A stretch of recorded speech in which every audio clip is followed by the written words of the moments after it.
Hey guys, welcome back to World of Warships. Today we're taking a look at the Z-44, possibly in contention for the worst coal ship. So no, I do not think this thing is worth getting. I did have some good games in it though. This ship can function. The problem with it though is that it's so expensive for what results in a tier 7 ship at tier 9.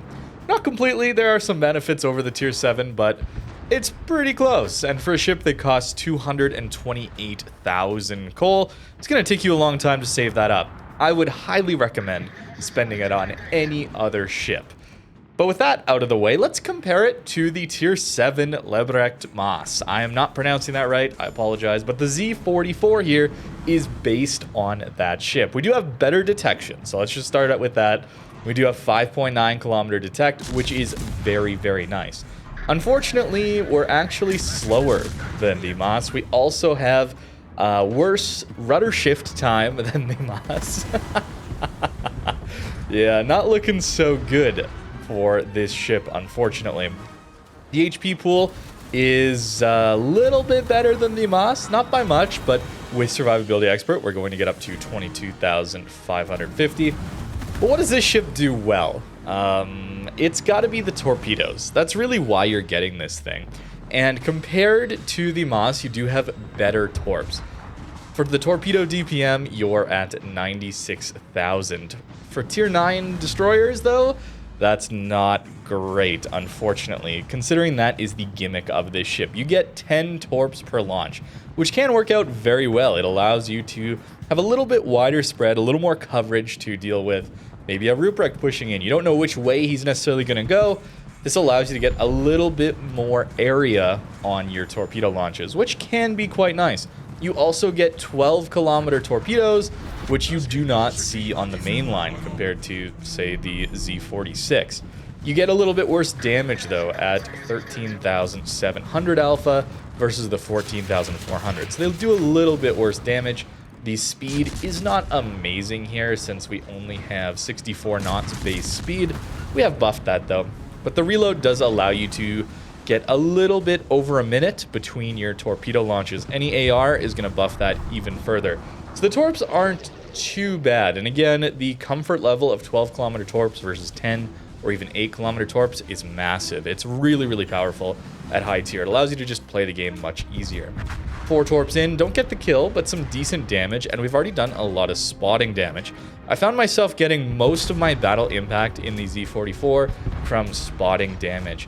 That's something you can always do as a destroyer, and with 5.9 detect, it's pretty good at that role. I think the reason, though, you're going to struggle to win games is when your teammates don't enact or do anything with that extra spotting you're going to be providing. And if you struggle with that spotting role as a DD, this one is going to be very, very hard indeed. Let's get back to the comparisons, though. The main guns here, the HE DPM is 107,000. HE is not the strong suit of this ship. It says so in the Armory. But it's still something you're going to have to use against destroyers, as your AP does not have any sort of improved pen angles, nor any short fuse or ultra short fuses. It's the same fuses that you see on most of the destroyer's AP. So it's going to overpen a lot into destroyers at these closer ranges. And anytime they angle, it's just going to bounce. So you have to use the HE in these engagements. And unfortunately, that's the same DPM as the Maas at tier 7. Yeah, that's a little bit rough, I gotta say. And even worse, perhaps, than the Maas, and yes, it can be worse, is your firing angles.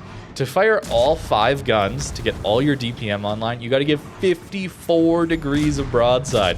We talk about this all the time when it comes to the GK, German battleship, and it's a big weakness. This is even worse. Talked about it with the Tromp the other day as well. And this is, again, even worse. So pretty rough. You do at least get a smoke to shoot out of. So there are times where you can get all this DPM firing. Fortunately, when you're pushing in, you can shoot 4 of the 5 guns at a 25 degree angle forward and a 28, 26, yeah, somewhere in there. A little better than 30 degree angle backwards. You get most of your DPM, but still, that is a little bit rough. Get some random torp hits there, and our fire does kill off the Haffer there. Very fortunate to have the Oster there to help us out in that fight. And you do want to be firing your guns. This isn't a case of you never want to shoot your guns. We saw that in the Tromp video, the Shimikazes not shooting their guns at all. You could still do some damage, but just know you're vastly outgunned by the majority of ships at these tiers. Torpedo angles are also pretty awful. You got to give 45 degrees forward and 60 degrees backwards. Just for example, the Moss can shoot all of its guns, all 5, at 40 degrees. Yeah, although 30 degrees only for 4 guns, so a little bit better for the 4 guns. But we're comparing it to a tier 7 here. That's not great. And perhaps the biggest weakness of this ship I found was no hydro. Hydro is such a powerful tool that the German destroyers have. They typically have worse DPM on the main guns, they have worse torpedoes, but they have this very nice utility of smoke plus hydro. It allows you to push enemy destroyer smokes, especially in the late game when the match has spread out a little bit, and maybe surprise them. In this case, there's either a Kagero or a Schultz here, and it'd be so nice to have a hydro. Not only for the spotting of potential torps, this ship, again, not the best rudder shift on it, it's not the most maneuverable, so dealing with torpedoes, it'd be nice to have a heads up. But also to do some damage in here on this Schultz. And we only proxy spot him, or he shoots in smoke, and we spot him because of that little bit of bloom. And I decide not to fire here. I'm a little bit worried about the Buffalo and the enemy ships that are a little bit closer than my teammates. So I don't really want to take this engagement. I do not trust the guns. We'll torp the smoke and then wait. We'll be a little bit patient. I think that's going to be a key to this ship as well. Patience. I mean, look at these turret... Like, the turret angles are so bad. Not only that, they have awful turret traverse as well. It's like 22-second turret traverse. Pretty painful. Hopefully we land a torp. We do, and that should allow us to finish off this Schultz here in a minute.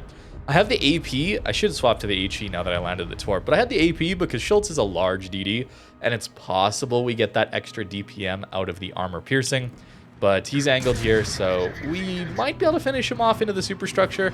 Unfortunately, we do miss that. But I really, really wish this ship had a hydro. I think that would be a nice buff for this ship.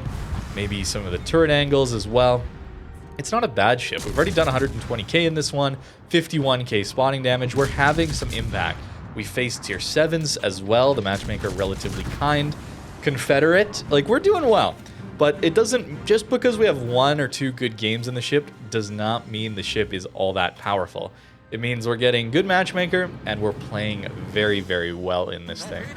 Going after the Colorado here might be all right, but we got to worry a little bit more about the guys in the middle of the map.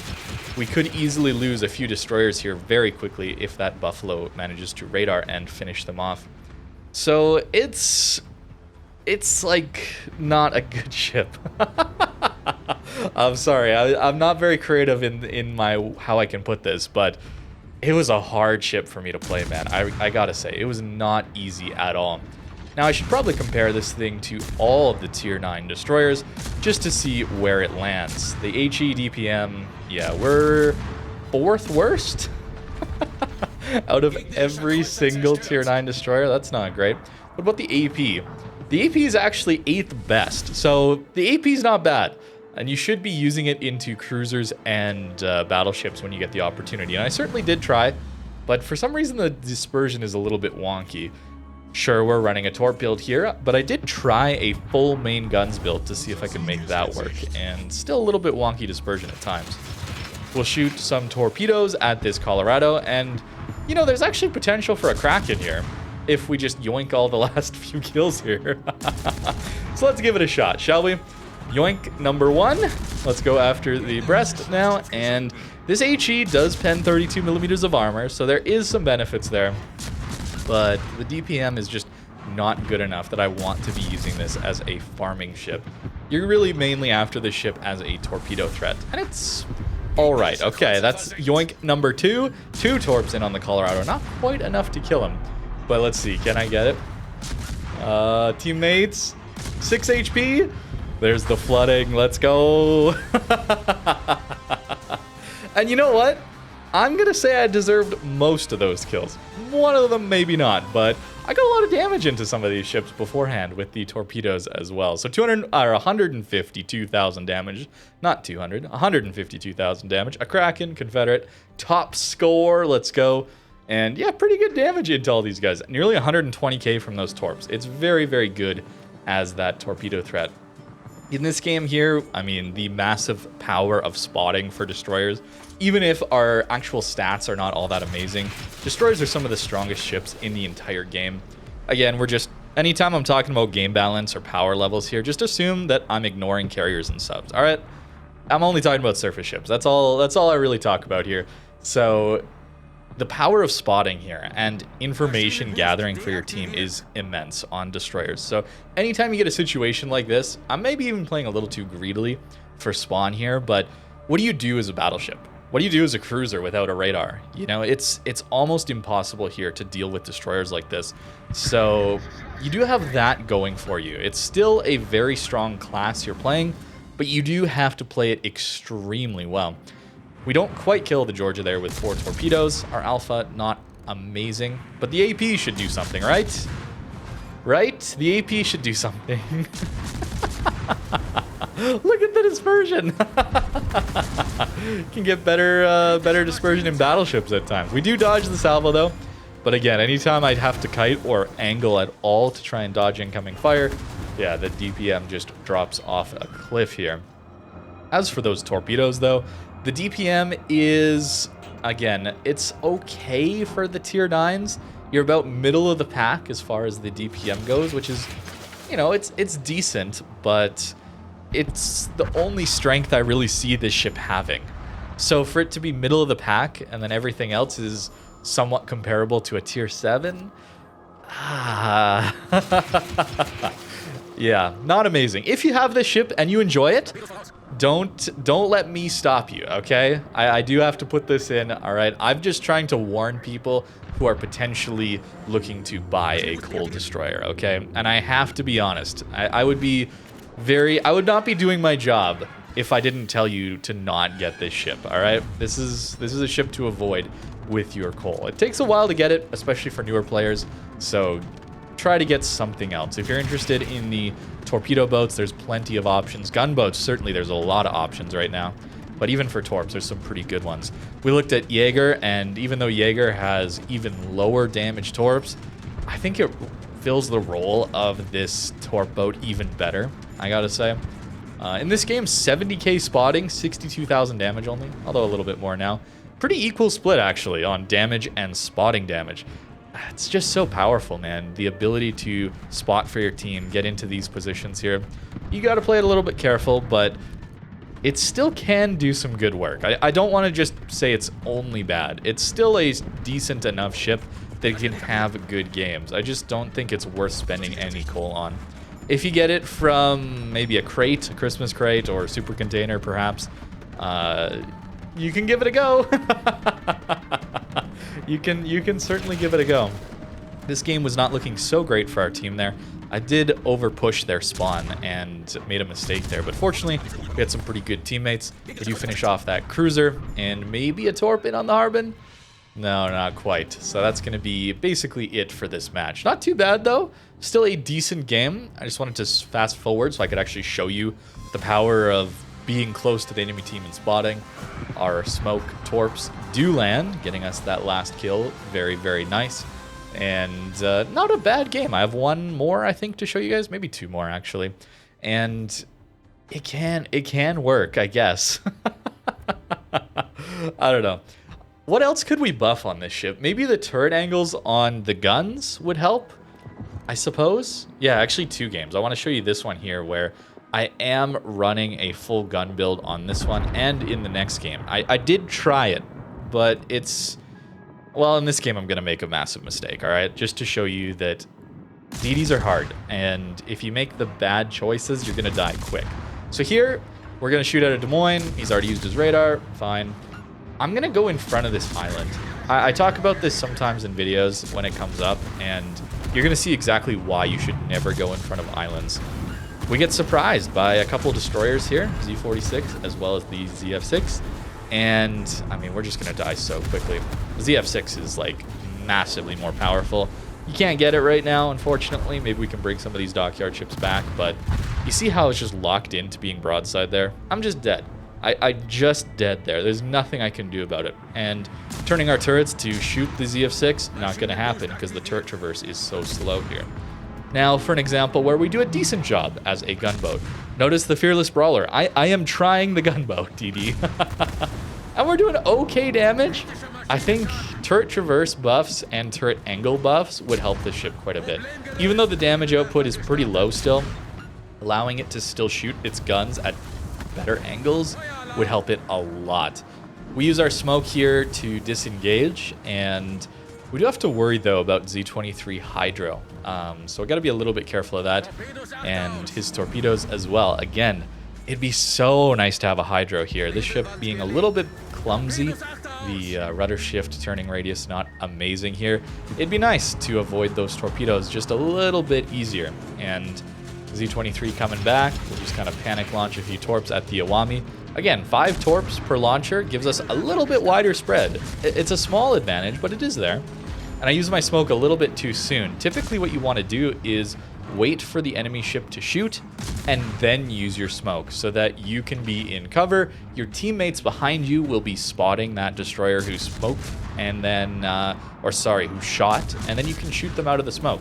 If you want a good example of this, go look at that Tromp video again and see how I died to the gearing. He played it perfectly. It's a very, very strong tactic where you can force that destroyer to stay spotted and you can shoot him from your smoke, even if you don't have a Hydro or he's not in Hydro or radar range or anything like that. It's very powerful. We do have to worry though about, again, that Z coming back with his Hydro, so we're gonna get out of this smoke. We're not just gonna get greedy and sit in here. 2 torps in on the Iwami there, not bad damage. Again, that's widespread, does help us. There's some okay parts about this ship, but it's maybe a tier 8 power level? Like we're fighting a Z-23, so yeah, tier 8 power level, I guess. It'd probably be decent at tier 8, I think.